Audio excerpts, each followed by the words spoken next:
He continues to be threatened by violence, and tonight, new worries arise with a shift in policing. St. Louis police officers are going to end their summer hours. They've been on them all summer to try and prevent crime and rowdiness, most specifically in the downtown area. And that is where News 4's Gabriela Vidal is tonight with what happens next. That is the big concern tonight. Gabby?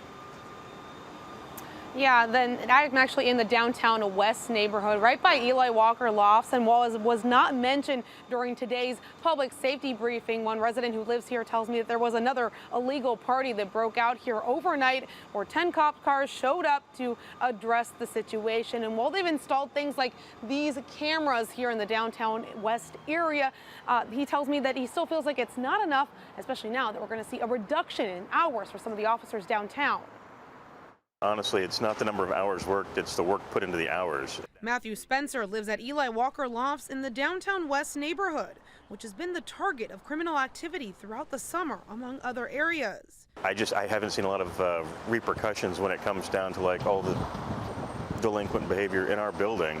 But as the summer winds down, some attempts to mitigate downtown and downtown West crime are also beginning to wane. Our goal is to go back to the 8-hour shifts on the weekends after the weekend of August 27th and 28th. On June 10th, SLMPD switched evening and night officers assigned to their Bureau of Community Policing and Specialized Enforcement to mandatory 12-hour shifts, Friday through Sundays, to address downtown crime more effectively. Today, Major Renee Kriesman referenced the end of summer as part of the reason this initiative will end. During the summertime, we certainly see an increase in violence. We see an increase in cruising and some of the things that we really need, not only in this neighborhood, but other neighborhoods as well. But normally, as we get to the end of the summer months, a lot of that decreases. Kids go back to school, kids go back to college.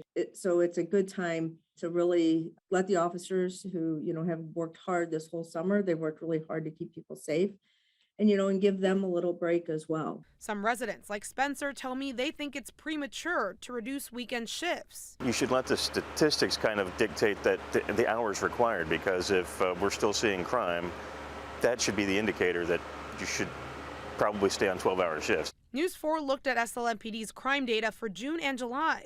For crimes against persons in the downtown neighborhood, there were 33 this June compared to 46 in June 2021, and 42 this July compared to 84 last year. But downtown West saw an increase in person crime for both the month of June and July.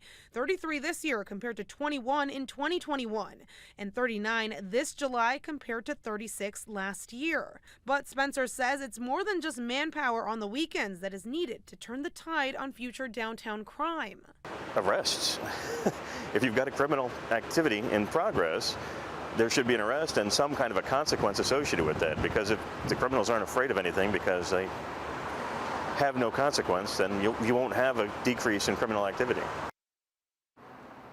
In response to the reduction in 12-hour shifts, an SLMPD spokesperson tells News 4 in part, while we do not have any crime statistics to gauge specifically how effective the 12-hour shifts were, we do continue to see an overall decrease in crime for the year, specifically a 19% decrease in overall crime in the month of June and a 17.2% decrease in July. This is all compared to last year. Now, during today's public safety briefing, the law enforcement does say that their specialized enforcement team will still be deployed in areas of high crime as needed. And today we did get a little bit of statistics from the St. Louis Police Officers Association. They say we're short about 315 officers, but we've heard from city leaders in the past couple of months that that number is half that amount. So again, still shortage of officers, even though we're seeing that reduction in hours over the weekend. Reporting live in the downtown West area, Gabriela Vidal, News 4. Gabby, thank you.